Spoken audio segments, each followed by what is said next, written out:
नमस्कार दोस्तों, आज की हमारी चर्चा रहेगी राजस्थान के प्रसिद्ध पोट्री कला पर। ठीक है, राजस्थान की प्रसिद्ध पोट्री कला पर इस वीडियो में हम चर्चा करने वाले हैं। ठीक है, सबसे पहले पोट्री कला का इतिहास जानते हैं। भाई पोट्री कला होती क्या है, ये मूलतः कहाँ की हैं, कौन इसे राजस्थान तक लेकर आया, कौन इसे भारत तक लेकर आया। ठीक है, तो सबसे पहले अगर मैं बात करूँ तो चीनी मिट्टी के बर्तनों पर चित्रकारी करना पोट्री कहलाता है। चीनी मिट्टी के जो बर्तन होते हैं चीनी के, उन पर हाथ से जो कलाकारी दिखाई जाते हैं, आज से जो वहाँ पर चित्रकारी किए जाते हैं, उन बर्तनों पर की गई उसी कारीगरों को यहाँ पर पोट्री कहते हैं। ठीक है, ये कला मूलतः मेरे दोस्तों पर्सिया ईरान की है। कहाँ की? पर्सिया ईरान की। फिर पर्सिया ईरान से भारत तक ये कला कैसे आई, तो एक हमारे शासक थे अकबर इसे लाहौर पाकिस्तान तक लेकर आए। कहाँ से? पर्सिया ईरान से लाहौर पाकिस्तान तक इसे अकबर लेकर आए। फिर लाहौर पाकिस्तान से राजस्थान तक ये कला कैसे आई, तो लाहौर पाकिस्तान से इस कला को लाने का जो श्रेय जाता है वह आमेर के मानसिंह प्रथम को जाता है। ठीक है, आमेर के मानसिंह प्रथम इस कला को लाहौर पाकिस्तान से आमेर तक लेकर आए। ठीक है, अगर इसके नमूनों की बात करूँ मैं आपको यहाँ पर दिखा देता हूँ। देखिए ये चित्र देख लीजिए आप, ये जो बर्तनों पर जो कारीगरी की गई हैं, जो चित्रकारी की गई हैं, ये पोट्री कला है। ठीक है, ये सारी चित्रकारी हाथ से की गई हैं दोस्त। ठीक है, ये इसमें जो रंगाई बढ़ाई का जो काम है, ये जो चित्रकारी की गई है इन बर्तनों पर, ये पोट्री कला कहलाती है। ठीक है, आगे बढ़िए।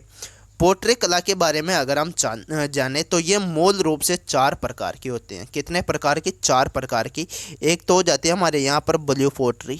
ठीक है, ब्लू पोट्री। एक आते हैं हमारे यहाँ पर ब्लैक पोट्री। 4 प्रकार की पोट्री होती है। डबल वर्क पोट्री या फिर इसी का नाम है कागजी पोट्री। डबल वर्क या फिर कागजी पोट्री। एक होते हैं हमारे सुनहरी पोट्री। 4 प्रकार की पोट्री होती हैं। Black pottery, blue pottery, double वर्ग या फिर इसी को बोले कागजी पोट्री, और एक होती है सुनहरी पोट्री। ठीक है, ये 4 प्रकार की पोट्रियाँ होती है। ठीक है, अब ये कहाँ की प्रसिद्ध हैं तो इसके बारे में जान लेते हैं। ठीक है, ये मूलतः मेरे दोस्तों ब्लू पोट्री की बात करें तो ये जयपुर की प्रसिद्ध हैं। कहाँ की? जयपुर की ब्लू पोट्री। अगर ब्लैक पोट्री की बात करें तो ये कोटा की प्रसिद्ध हैं। और डबल वर्ग या कागजी पोट्री की बात करें तो ये 2 स्थानों के, अलवर और सांगानेर जयपुर, 2 स्थानों की ये पोट्री प्रसिद्ध हैं। ठीक है, कौन सी? डबल वर्क या फिर कागजी पोट्री। सुनहरी पोट्री की बात करें तो मेरे दोस्तों बीकानेर और जैसलमेर, ये भी 2 स्थानों की प्रसिद्ध हैं। तो ब्लू पोट्री हो गए Jaipur Rajasthan, black pottery Kota, double वर्ग या फिर कागजी पोट्री अलवर और सांगानेर की, बीकानेर और जैसलमेर में सुनहरी पोट्री। ठीक है, उम्मीद करता हूँ आपको ये बात समझ में आई होगी। ठीक है, अब आगे बढ़ते हैं। अब आपको यहाँ पर प्रत्येक पोट्री के जो बर्तन होते हैं, बर्तनों पर जो चित्रकारी की जाती हैं, चीनी मिट्टी के बर्तन, कौन से पोट्री में किस प्रकार से चित्रकारी की जाती हैं, इसके नमूने में आपको यहाँ पर चित्रों के माध्यम से दिखाता हूँ। ठीक है, तो यहाँ पर आप देख पा रहे हो ये बर्तन। ठीक है, इन बर्तनों पर जो नीले कलर में, हरे कलर में, अलग अलग रंगों में जो कलाकारी दिखाई गई हैं, जो चित्रांकन किया गया है, ये मेरे दोस्तों जयपुर के ब्लू पोट्री के उदाहरण हैं हमारे यहाँ पर। ठीक है, ये जो नमूने आपको दिखाई दे रहे हैं ये जयपुर के ब्लू पोट्री की कलाकारी हैं। ठीक है, इस प्रकार से चित्रांकन किया जाता है चीनी मिट्टी के बर्तनों पर, और ये जयपुर की ब्लू पोट्री है। ठीक है, आगे देखिए यहाँ पर ये जयपुर ब्लू पोट्री के। ठीक है, ये भी सारे नमूने किसके हैं, तो जयपुर ब्लू पोट्री के। यहाँ पर ये चित्र हैं। ठीक है, बर्तनों पर जो कलाकारी दिखाई गई हैं। ये देखिए यहाँ पर ब्लैक पोट्री की बात हम करते हैं। इन बर्तनों पर जो काले रंग से जो चित्रांकन किया गया है, यहाँ पर काले रंग से, यहाँ पर देख लीजिए आप, ये सारे जो बर्तन हैं ये सारे चीनी मिट्टी के बर्तन हैं। ठीक है भाई, यहाँ पर किसी स्टील के या फिर एल्यूमिनियम के बर्तन नहीं होते। यहाँ पर चीनी मिट्टी के बर्तनों का, चीनी मिट्टी के बर्तनों पर ही चित्रांकन किया जाता है और उसे ही हम पोट्री कहते हैं। ठीक है, तो यहाँ पर जो बर्तनों पर काले रंग के माध्यम से जो चित्रांकन किया गया है, तो ये मेरे दोस्तों ब्लैक पोट्री के नमूने हैं। ठीक है, आगे देखिए, आगे बताए तो ये मेरे दोस्तों यहाँ पर हो जाती हैं, ये कौन से पोट्री के उदाहरण हैं? तो ये मेरे दोस्तों डबल वर्क या फिर कागजी पोट्री के उदाहरण हैं। यहाँ पर जो नमूने आपको दिखाई दे रहे हैं तो ये कागजी पोट्री या फिर डबल वर्क पोट्री के उदाहरण हैं। यहाँ पर मेरे दोस्तों कागज को गलाकर ही बर्तनों का निर्माण किया जाता है। जो डबल वर्क या फिर कागजी पोट्री हैं इसमें बर्तन ना तो स्टील के होते हैं, ना ही एल्यूमिनियम के, और ना ही यहाँ पर चीनी मिट्टी के बर्तन होते हैं। यहाँ पर बर्तन होते हैं मेरे दोस्तों, यहाँ पर बर्तन जो बनाए जाते हैं वह कागज़ को गलाकर बनाए जाते हैं, और कागज़ को गलाकर जो बर्तन बनाए जाते हैं उन पर जो यहाँ पर छिद्रित युक्त कागज़ होते हैं, ठीक है, छिद्रित युक्त बनाए जाते हैं जो भी बर्तन बनाए जाते हैं, और ये केवल सजावटी पोट्री हैं। आगे हम पढ़ेंगे केवल सजावट के लिए इसके बर्तनों को इस्तेमाल किया जाता है, ठीक है। तो ये कागजी या डबल वर्क पोट्री के नमूने मैंने आपको दिखाए। आगे बढ़िए, तो ये देखे ये भी कागजी पोट्री के नमूने हैं, ठीक है। ये जितने भी प्लेटें आपको यहाँ पर नज़र आ रही हैं, ये प्लेटें ये सब कागज़ की बनी हुई हैं। कागज़ को गलाकर इन प्लेटों का निर्माण किया गया है, और इन प्लेटों पर फिर हाथ से चित्रांकन किया गया है, ठीक है। ये कागजी पोट्री या फिर डबल वर्क पोट्री है, ठीक है। आगे देखिए ये जो आपको यहाँ पर दिखाई दे रहे हैं दृश्य, यहाँ पर देखिए सुनहरी पोट्री। आपको चित्र से ही पता चल रहा होगा कि ये बर्तन कौन सी पोट्री के द्वारा बनाए गए हैं। तो यहाँ पर यह सुनहरी पोट्री के नमूने हैं, क्योंकि मेरे दोस्तों सोने के कलर में चित्रांकन किया जाता है, ठीक है। सोने के कलर से यहाँ पर चित्रांकन किया जाता है सुनहरी पोट्री में, ठीक है। जो खां की प्रसिद्ध है सुनहरी पोट्री, तो हमने 2 जगह देखी है, ठीक है, बीकानेर और जैसलमेर, ठीक है। अब ब्लू पोट्री पर बात करते हैं। एक एक पोट्री के बारे में यहाँ पर मैं आपको जानकारी साझा करूँगा। गहराई के साथ आपको वीडियो को देखना है, ठीक है। बिल्कुल यहाँ से आपके एग्जाम में क्वेश्चन बनेंगे, ठीक है।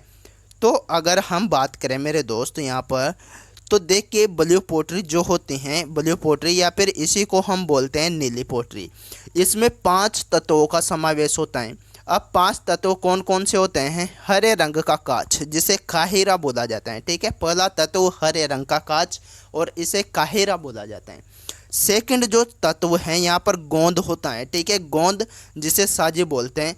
थर्ड नंबर पर हमारा रासायनिक पदार्थ सोडियम कार्बोनेट का इस्तेमाल यहाँ पर किया जाता है, Na2CO3 का, ठीक है। इसका ये फॉर्मूला है Na2CO3। सोडियम कार्बोनेट का इस्तेमाल भी इस पोट्री में बनाए गए बर्तनों में किया जाता है।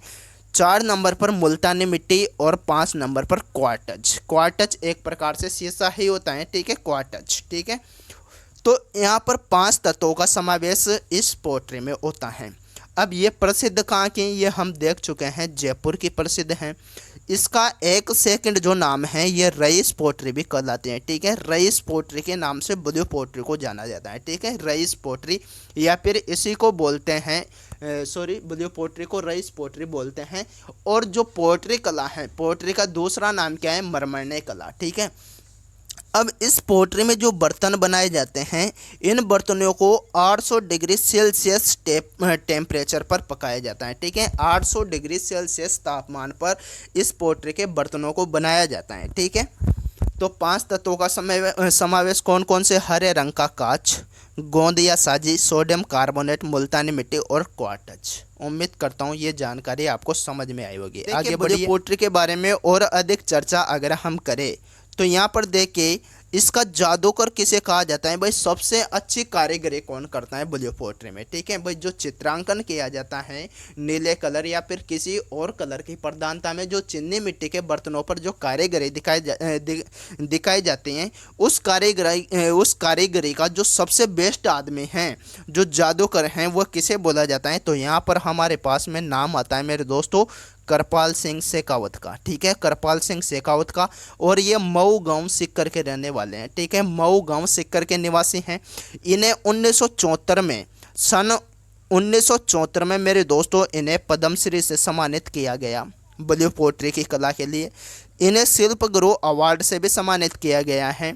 इन्होंने ब्लू पोट्री में 25 रंगों का प्रयोग किया है, ठीक है। जो भी ब्लू पोट्री के बर्तनों पर इन्होंने चित्रांकन किया, उन बर्तनों पर चित्रांकन करते समय इन्होंने टोटल 25 रंगों का यहाँ पर प्रयोग किया है, ठीक है। तो 1974 में पद्मश्री से सम्मानित, शिल्प गुरु अवार्ड से भी ये सम्मानित हुए हैं और ब्लू पोट्री में 25 रंगों का प्रयोग किया है।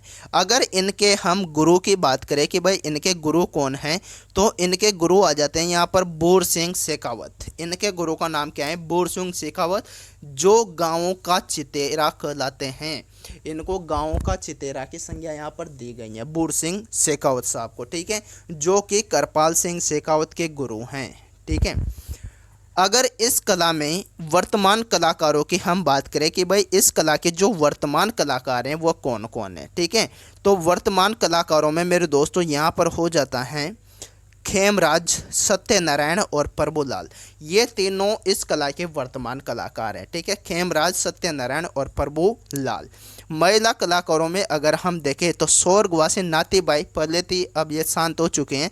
वर्तमान में मीनाक्षी राठौड़ इस कला की मेरे दोस्तों प्रख्यात कारीगर हैं, ठीक है। मीनाक्षी राठौड़ का नाम आपको विशेष रूप से याद रखना है। मीनाक्षी राठौड़ का संबंध किससे है? तो इनका संबंध ब्लू पोट्री या फिर नीली पोट्री से है, या फिर इसी को बोला जाता है rice pottery.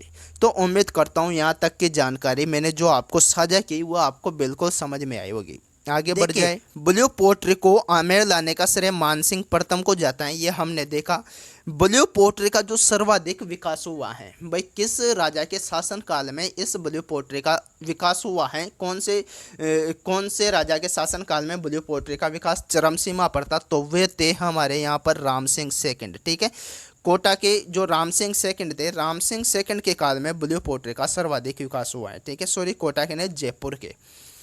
Ram Singh second के काल में दो कारीगर थे मेरे दोस्त, कौन कौन से? तो कालू व चोड़ामन, ठीक है। कालू व चोड़ामन ने दिल्ली के भोला कुमार से, दिल्ली का जो प्रसिद्ध कारीगर था इस कला का, ब्लू पोट्री का जो प्रसिद्ध कारीगर था भोला कुमार, उससे कालू और चोड़ामन इन दो व्यक्तियों ने प्रशिक्षण प्राप्त किया और इस कला को पुनः जीवित किया। मेरे दोस्तों, ये कला बिल्कुल लुप्त होने के कगार पर चली गई थी, ठीक है, कुछ नहीं बचा था, बिल्कुल लुप्त हो चुकी थी। लेकिन राम सिंह सेकंड थे, राम सिंह सेकंड के काल में कालू व चोड़ामन दो व्यक्ति थे, कालू और एक था चोड़ामन। इन्होंने दिल्ली के भोला कुमार से प्रशिक्षण प्राप्त किया और इस कला को पुनः जीवित किया।